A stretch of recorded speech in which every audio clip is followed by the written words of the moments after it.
قسمت راجع به کاپیتان آمریکا، دنیای جدید، امواج آزادی، پایتخت هفت، کوچه ژاپنیا و سریال جدید وحشی حرف بزنیم. با ما همراه باشید.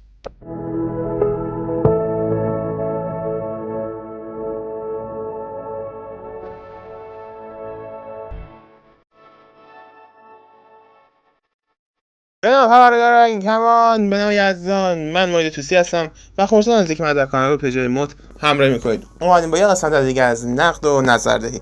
با ما همراه باشید. خب دوستان، اومدیم با پارت اول کاپیتان آمریکا. کاپیتان آمریکا خب میشه گفت اون نقش اولیه بازنشست شده و کلا دیگه از دور خارج شد و کاپیتان آمریکا جدید همون پرنده هست. بریم با هم دیگه یه تیکایی ازش ببینیم، برگردیم راجع بهش حرف بزنیم.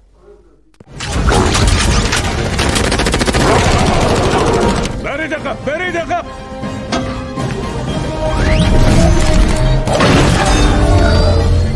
خب این کاپیتان آمریکا میشه گفت خب اسم این بخش، این قسمتش دنیای جدیده و پیوند خورده با هالک 1 و اتفاقاتی که افتاده بود. در مجموع میشه گفت یک فیلم مارولی و در همون ساعت همیشگیه، نه یه ذره بیشتر نه یه ذره کمتر. بازیگرا خوب، فضاسازی بی‌نظیر، اون چهره پردازی و اون گرافیک و این داستانا همه مثل همیشه خوب، بی‌نظیر، عالی و چیز زیادی هم نیست راجعش آدم میخواد حرف بزنه، چون مارول دیگه سبکش معلومه، ازش پردازیاش معلومه، چهره پردازیاش، بازیگراش، چیز عجیب، چیز خاصی نیست آدم میخواد بهش بپردازه. و در کل بخوام راجع به این بخش فقط حرف بزنم، راجع به این فیلم سینمایی حرف بزنم، منی که طرفدار فیلم های علمی تخیلی ام، طرفدار این سبک کارم، فیلم خوبی بود. ارزش مالی نداره ولی ارزش معنوی داره و حداقل یه بار ببینید لذت میبرید از تفکرات و اون اندیشه هایی که میشه گفت در نسل میشه گفت تغییر نسل به وجود میاد و نشون میده که این جذابیت داره برای یکی مثل من.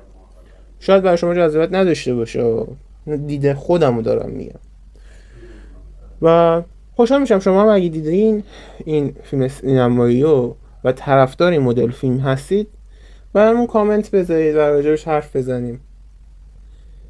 این پارت هم تموم شد. به این پارت دوم، امواج آزادی. این امواج آزادی هم یک فیلم تاریخی جذابیه، با ما همراه باشید. اومدیم راجع به فیلم سینمایی امواج آزادی حرف بزنیم. این فیلم زیبا رو بریم یه تیکایش ازش ببینیم، برگردیم راجع بهش حرف بزنیم. با ما همراه باشید. بازا به اینجا رسیدن. این فیلم سینمایی جذاب راجع به اون اتفاقاتی که در جنگ سرد توی چکسلواکی افتاده.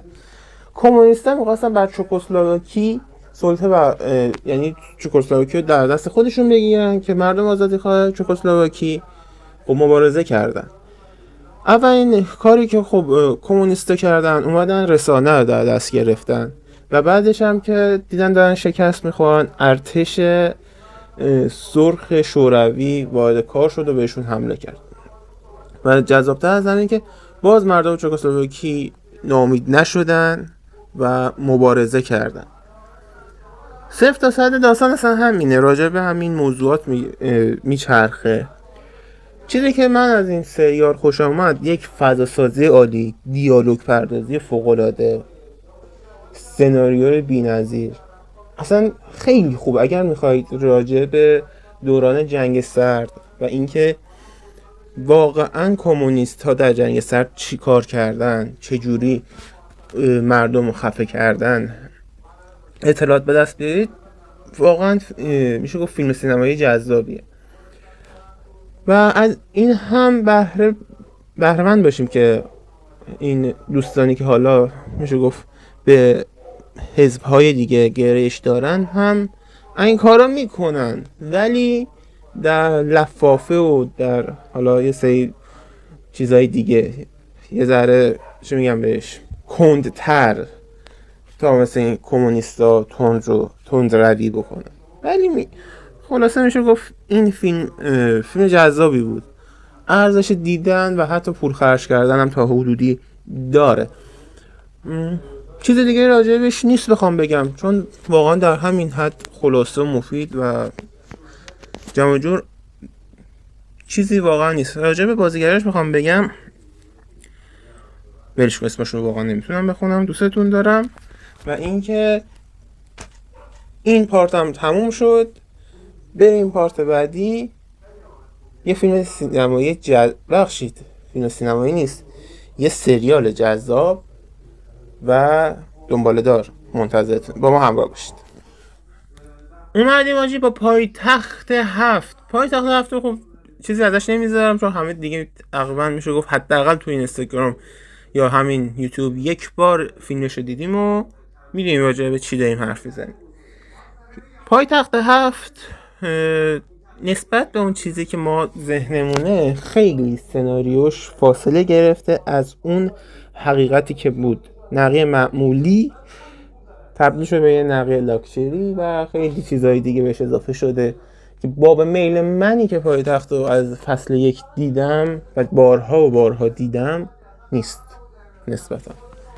ولی باز نسبت به محدودیت هایی که هست، نسبت به سختی کارهایی که هست، فیلم خوبیه، نمیشه خیلی چیزا رو بهش خورده گرفت. حالا از تغییر بازیگرها گرفته تا خیلی چیزهای دیگه. ولی مثلا این قسمتی که خرس اومد خیلی واقعا حوصله سربر بود تا اینکه بخواد مهیج باشه. به نظرم حوصله سربر بود. یا اون قسمتی که اون بخشی که مثلا خوک به نقی زد و نقی رو پخش زن میکرد، میگم اینا یه ذره ضعیف بود، در حد پایتخت نبود. و بقیه چیزا خوب بود، در حد نرمال بود، در حد صدا و سیما بود. ولی ما از پایتخت توقع نداریم در حد صدا و سیما باشه، چون همیشه فراتر از صدا و سیما عمل کرده. چیز دیگه ای نیست بخوام راجع به پایتخت بگم، چون فضا، اون نورپردازی، فضا سازی، دکوراسیون، اون گیریم و همه اینا میشه گفت مثل همیشه بود. و از یه چیزی هم بخوام شخصا بگم، از اون فصل 4 به بعد گیریما یه ذره میشه گفت خیلی ضعیف شد نسبت به فصل اول. فصل اول و فصل دوم و سوم حتی میشه گفت گیریما فوق‌العاده بی‌نظیر بود. ولی میشه گفت تو این چند سال اخیر، تو این چند تا فصل خیلی گیریمشون ضعیف شده. ولی باز نسبت به حالا بودجه‌ای که دارن و کاری که میکنن زیاد بد نیست. و اینکه چیز دیگه نیست بخوام راجع به شما حرف بزنم. به این پارت بعدی کوچه ژاپنیا که اصلا باب میل منم نیست راجعش حرف میزنیم، نظرم هم گفتم. به این پارت بعدی با ما همراه باشید. خب دوستان، اومدیم با پارت 4 و پارت یکمون به آخر. ببین دوستان، کوچه ژاپنی که حالا اصلا دیگه نمیریم سر وقت چیزای دیگهش، کلا میشه گفت فیلم چرتی بود. بازیگرها فوق العاده بودن، ولی اینجا صحنه تئاتر نیست. اگه در صحنه تئاتر بود همه این بازیگرها بلا استثنا اسکار میگرفتن، ولی اینجا تئاتر نیست، همونطور که تئاتر سینما نیست. و فیلم کاملا لول پایین و بی سر ته و بی هدفی بود. هم زمانتون رو به خودی هدر میدین و اگر پولم خرج کنید که اونم تو سطل آشغال رفته. چیز زیادی نیست راجع به همچین فیلم مزخرفی من میخوام بگم. پس واسه همین بریم سراغ پارت آخر که یک فیلم سینمایی یه سریال جدیده و آقا جواد عزتی هم توش بازی میکنه. با ما همراه باشید، خیلی خوبه.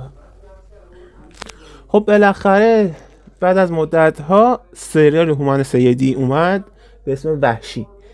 سریال وحشی بریم اول یه بریده هایی از عکس ها رو ببینیم که از وحشی اومده، بعد راجبش حرف بزنیم. سریال وحشی من یه قسمتش بیشتر ندیدم، چون یه قسمتش بیشتر نیومده، ولی در مجموع چیزایی که من دیدم، فضا سازی، صدا پردازی، افکت و نور و صحنه و همه اینا میشه گفت بی‌نظیر بود. ولی راستشو بخوام بگم موضوعشو من زیاد نه فهمیدم، نتونستم در کنم. فقط تنها چیزی که فهمیدم جواد عزتی در یک کارگاهی کار میکنه، یک کارگاه و معدن دولتیه که حالا طبق همین چیزی که حالا هممون میدونیم، پیمانکار اومده پول بالا داره میکشه و به کارگرها پول نمیده، کارگرها اعتصاب کردن و یکی از کارگرها درگیر میشه با پسر اون پیمانکار و دعوا درگیری و این داستانا پیش میاد و جواد عزتی هم تو این گیرودار که حالا اون رفته بیمارستان. جواد عزتی این وسط زینفه و داره داره زمین پدرش رو در اصل میفروشه. یه بچه یا کنار یه خواهربرادر یا کنار جاده میبینه، میخواد اونا رو برسونه. اونو فکر میکنن جواد عزتی داره میدوزتشون و خودشون از ماشین پرت میکنن بیرون و بچه فکر کنم دختره که در جا میمیره، پسرم که وضعیتش نامعلومه و همینجا فیلم تموم میشه. این یعنی میشه گفت قسمت اولش تموم میشه. میگم چیز آنچنانی نیستش که بخواد آدمو بگیره که بخواد مثلا بقیه‌اش رو دنبال بکنه، ولی من باز چیزی راجبش نمیگم، هیچ نظری راجبش نمیدم، چون حداقل باید 3 قسمت یا 4 قسمت یک سریال رو ببینم تا بخوام راجبش نظر بدم. مثلا همین من نسبت به بقیه دیرتر میام راجع به فیلم ها و سریال ها حرف میزنم، ولی چیزی که من خودم دوست دارم، جواد عزتی حالا زخم کاری رو که فاکتور بگیریم رزومه بدی نداره، یا هومن سیدی رزومه بدی نداره که بخوایم فکر کنیم که وحشی سریال بدیه. شاید اولش یه ذره با 50-50 شروع شده، باید منتظر قسمت های بعدیش باشیم. چیز دیگه نیست راجع به این سریال بخوام بگم. این سریال هم به پایان، این بخش هم به پایان رسید. بریم واسه پارت آخر و خدافظی و ماچوبوسه و اینا. با ما همراه باشید. خب دوستان، امیدوارم این قسمت هم مثل بقیه قسمت رو به دردتون خورده باشه. امیدوارم هر جا که هستید خوب و خوش و سلامت باشید. اگر نقدی، نظری، چیزی هست تو کامنت ها واسه ما بذارید، راجبش حرف میزنیم. دوستتون دارم، عشق بورزید چون خودتون لایق عشقید. لایک و کامنت سابسکرایب یادتونه. یا حق.